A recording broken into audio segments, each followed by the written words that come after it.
శ్రీ వెంకటేశ్వర స్వామి ఏడుకొండలవాడైన శ్రీనివాసుడు కలియుగ ప్రత్యక్ష దైవం, భక్తుల కోరికలను తీర్చే కరుణామయుడు.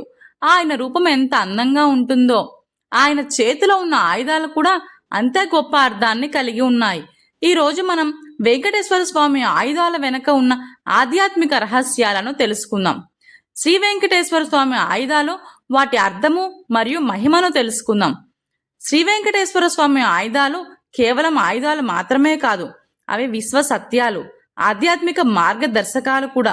ప్రతి ఆయుధం ఒక గొప్ప సందేశాన్ని అందిస్తుంది. సుదర్శన చక్రం, పాంచజన్య శంఖం, నందక ఖడ్గం, కౌమోదకి గద, శారంగ ధనస్సు, కమలము, వరదహస్తం, కౌస్తుభమని ఇవన్నీ కూడా స్వామివారి ఆయుధాలు. ఈ ఆయుధాలు అన్నీ కలిపి ధర్మం, జ్ఞానం, శక్తి, పవిత్రతకు ప్రతీకలు. సుదర్శన చక్రం ఆయన చేతిలో ఉన్న దివ్య ఆయుధాలలో అత్యంత శక్తివంతమైనది, అత్యంత మహిమాన్వితమైనది సుదర్శన చక్రం.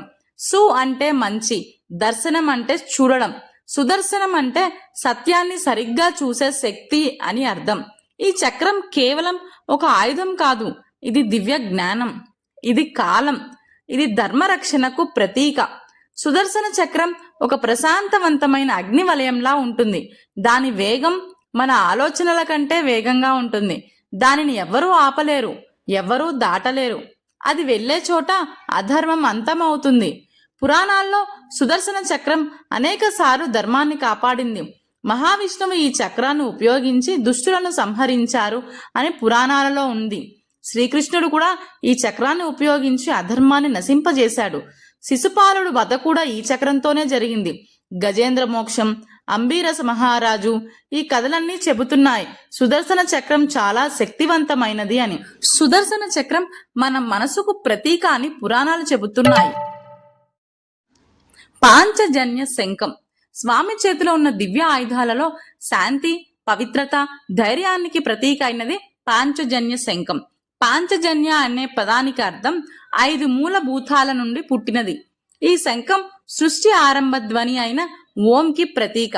ఈ శంఖం నాదం ప్రపంచాన్ని పవిత్రం చేసే శక్తిని కలిగి ఉంది.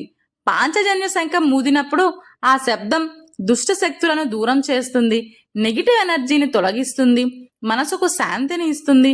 ఇది ఒక ఆధ్యాత్మిక వైబ్రేషన్. శ్రీకృష్ణుడు ఈ శంఖాన్ని ధరించాడు. మహాభారత యుద్ధం ప్రారంభంలో శ్రీకృష్ణుడు పాంచజన్యాన్ని ఊదాడు. ఆ శబ్దం ధర్మయుద్ధానికి ఆరంభ సూచకంగా నిలిచింది. మహాభారతంలో పాంచజన్య శంఖం శబ్దం పాండవులకు ధైర్యం ఇచ్చింది, కౌరవులకు భయాన్ని కలిగించింది. అది కేవలం శబ్దం కాదు, ధర్మానికి పిలుపు. వెంకటేశ్వర స్వామి చేతిలో ఉన్న శంఖం భక్తులకు శాంతి, రక్షణ ఇస్తుంది. ఈ శంఖం మన జీవితంలో మంచి ఆరంభానికి సూచకం. శంఖం మనకు చెబుతుంది మన జీవితం సత్యంతో ఉండాలి. కమలం స్వామి దివ్య రూపంలో ప్రతి అంశం ఒక ఆధ్యాత్మిక సందేశాన్ని ఇస్తుంది. అందులో ముఖ్యమైనది కమలం, పద్మం. కమలం ఒక అందమైన పుష్పం మాత్రమే కాదు, అది పవిత్రతకు, నిర్మలతకు, ఆధ్యాత్మిక వికాసానికి ప్రతీక. మలినమైన నీటిలో పెరిగినా ఎప్పుడు నిర్మలంగా ఉండే పుష్పం కమలం. కమలం ఎక్కడ పెరుగుతుంది? చెత్త, మట్టి, మురికి నీటిలో. కానీ దాని మీద ఒక్క మలినం కూడా ఉండదు. ఇది మన జీవితానికి గొప్ప ఉదాహరణ. ఎంత కష్టాల్లో ఉన్నా మన మంచితనాన్ని కోల్పోకూడదు. మహావిష్ణువు నాభి నుండి ఒక కమలం ఉద్భవించింది. ఆ కమలం మీదే బ్రహ్మదేవుడు జన్మించాడు. అంటే కమలం సృష్టికి మూలమని భావిస్తారు. శ్రీ వెంకటేశ్వర స్వామి దివ్య రూపంలో కమలం పవిత్రతకు సూచకం. భక్తులకు ఒక సందేశాన్ని ఇస్తుంది. జీవితం ఎలా ఉన్నా పవిత్రంగా జీవించండి. కమలం మన హృదయానికి ప్రతీక. మన హృదయం కూడా కమలంలాగా పవిత్రంగా ఉండాలి. కోపం, ద్వేషం, అసూయ, ఈ మలినాలను దూరం చేసుకోవాలి. మన మనసు పరిస్థితుల వల్ల ప్రభావితం అవుతుంది, కానీ కమలం మనకు నేర్పేది బయట పరిస్థితులు ఎలా ఉన్నా లోపల ప్రశాంతంగా ఉండాలి. కమలం పూజ చేస్తే మనసుకు శాంతి, ఆత్మశుద్ధి, దైవ అనుగ్రహం కలుగుతుంది. కమలం దేవతలకు ప్రియమైన పుష్పం. ఎంతో మంది భక్తులు చెబుతున్నారు కమలం ధ్యానం చేసినప్పుడు వారికి మనశ్శాంతి కలిగిందని, జీవితంలో స్పష్టత వచ్చిందని.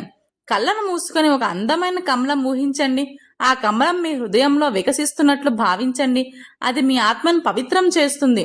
కమలం మనకు చెబుతుంది, కష్టాల్లో కూడా మంచిగా ఉండండి, పవిత్రంగా జీవించండి, మనసును ప్రశాంతంగా ఉంచండి. కమలం ఒక పుష్పం కాదు, అది పవిత్రత. వరద హస్తం. స్వామి దివ్య రూపంలో మన హృదయాన్ని వెంటనే ఆకర్షించే ఒక దివ్య సంకేతం ఉంది, అది వరద హస్తం. వరద అంటే వరాలు ప్రసాదించేవాడు, హస్తం అంటే చేయి. వరద హస్తం అంటే భక్తులకు ఆశీర్వాదాలు అందించే దివ్య చేయి.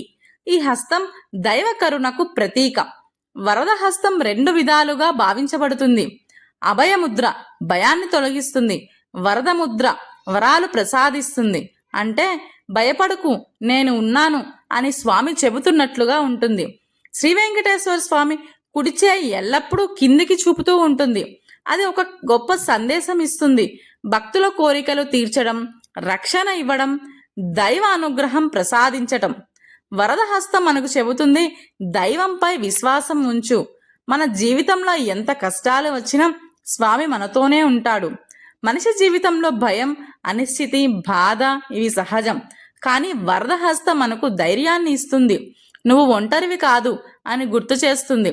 స్వామిని వరద హస్తంతో దర్శిస్తే భయం తొలగుతుంది, మనస్సుకు ధైర్యం వస్తుంది, కోరికలు నెరవేరుతాయి. ఇది భక్తులకు రక్షణ కవచం లాంటిది. ఎంతో మంది భక్తులు చెబుతున్నారు, స్వామి వరద హస్తం చూసినప్పుడు వారికి భయం పోయిందని, కష్టకాలంలో అది వారికి ఆశగా మారిందని. కళ్ళను మూసుకొని స్వామివారి వరద హస్తాన్ని ఊహించండి. ఆ చేయి మీ మీద ఆశీర్వాదంగా పడుతున్నట్లు భావించండి. అది మీ మనస్సును ప్రశాంతం చేస్తుంది. వరద హస్తం ఒక రక్షణ లాంటిది. నందక ఖడ్గం.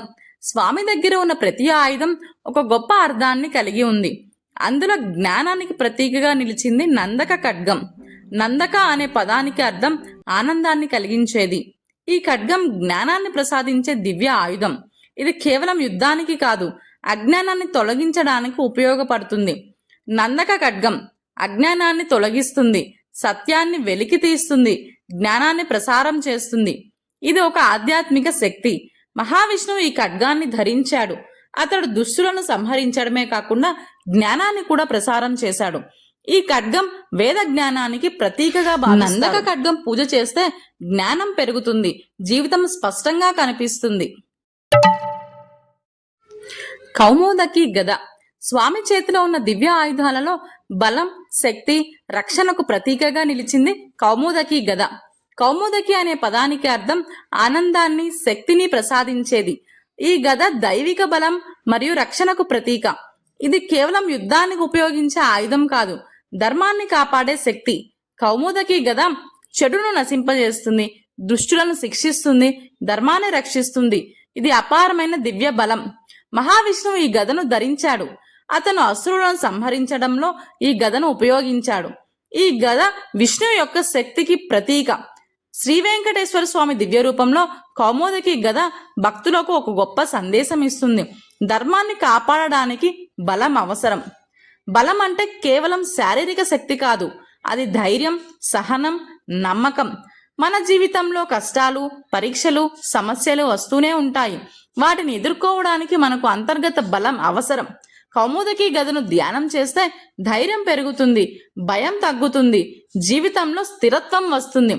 ఎంతో మంది భక్తులు చెబుతున్నారు, స్వామిని ధ్యానం చేసినప్పుడు వారికి బలం వచ్చింది, కష్టాలను ఎదుర్కొనే శక్తి పెరిగింది అని. ఆ గద ఒక దైవ రక్షణ. కౌస్తుభమణి. భక్తుల హృదయాలను నివసించే శ్రీనివాసుడి ఛాతీపై ప్రకాశించే ఒక దివ్య రత్నం ఉంది, అది కౌస్తుభమణి. కౌస్తుభమణి ప్రపంచంలో అత్యంత పవిత్రమైన, దివ్యమైన రత్నం. ఇది విష్ణువు ఛాతీపై ఎల్లప్పుడూ ప్రకాశిస్తూ ఉంటుంది. ఈ రత్నం దైవ తేజస్సుకు ప్రతీక. కౌస్తుభమణి సముద్రం మదనం సమయంలో ఉద్భవించింది. దేవతలు మరియు అసురులు అమృతం కోసం సముద్రాన్ని మదించారు. ఆ సమయంలో ఈ దివ్యరత్నం వెలుగులోకి వచ్చింది. తర్వాత మహావిష్ణువు దీనిని ధరించాడు. కౌస్తుభమణి అత్యంత ప్రకాశవంతమైనది, పవిత్రతకు ప్రతీక, దివ్య శక్తిని ప్రసారం చేస్తుంది. ఇది సాధారణ రత్నం కాదు, దైవిక శక్తికి నిలయం. శ్రీ వెంకటేశ్వర స్వామి ఛాతీపై కౌస్తుభమణి ప్రకాశిస్తూ ఉంటుంది. శ్రీ వెంకటేశ్వర స్వామి చేతిలో ఉన్న ఆయుధాలు కేవలం యుద్ధానికి ఉపయోగించే సాధనాలు కాదు, అవి మన జీవితానికి మార్గదర్శకాలు, మన ఆత్మను శుద్ధి చేసే ఆధ్యాత్మిక సంకేతాలు. మనస్సుకు ప్రతీక ఏంటంటే సుదర్శన చక్రం. మన మనస్సు ఎప్పుడూ చక్రంలా తిరుగుతూ ఉంటుంది. మంచి ఆలోచనలు, చెడు ఆలోచనలు. సుదర్శన చక్రం మనకు చెబుతుంది, మనస్సును నియంత్రించండి, ధర్మ మార్గంలో నడవండి. పాంచజన్య శంఖం, ఇది శబ్దం మరియు సత్యానికి ప్రతీక. మన మాటలు, మన ఆలోచనలు శుభంగా ఉండాలి. మంచి మాటలు మాట్లాడండి, సత్యాన్ని అనుసరించండి. తర్వాత కమలం, ఇది పవిత్రతకు ప్రతీక. మలినంలో ఉన్న నిర్మలంగా ఉండే కమలం, పరిస్థితులు ఎలా ఉన్నా మంచితనం కోల్పోకండి. ఇప్పుడు వరదహస్తం, ఇది రక్షణ మరియు విశ్వాసానికి ప్రతీక. భయపడకు, నేను ఉన్నాను అనే సందేశం. దైవంపై విశ్వాసం ఉంచండి. తర్వాత నందక ఖడ్గం, ఇది జ్ఞానానికి ప్రతీక. అజ్ఞానాన్ని తొలగించి సత్యాన్ని చూపిస్తుంది. జ్ఞానం సంపాదించండి, సత్యాన్ని తెలుసుకోండి. ఇప్పుడు కౌమోదకి గద, ఇది బలం మరియు ధైర్యానికి ప్రతీక. జీవితంలో కష్టాలను ఎదుర్కొనే శక్తి. ధైర్యంగా ఉండండి, బలంగా ఉండండి. చివరగా కౌస్తుభమని, ఇది హృదయ పవిత్రతకు ప్రతీక. మన హృదయం ప్రేమతో, దయతో నిండాలి. మనసు శుభ్రంగా ఉంచుకోవాలి. మొత్తానికి సందేశం ఏమిటి అంటే, ఈ అన్ని ఆయుధాలు కలిసి మనకి ఒక గొప్ప జీవన సత్యం చెబుతున్నాయి.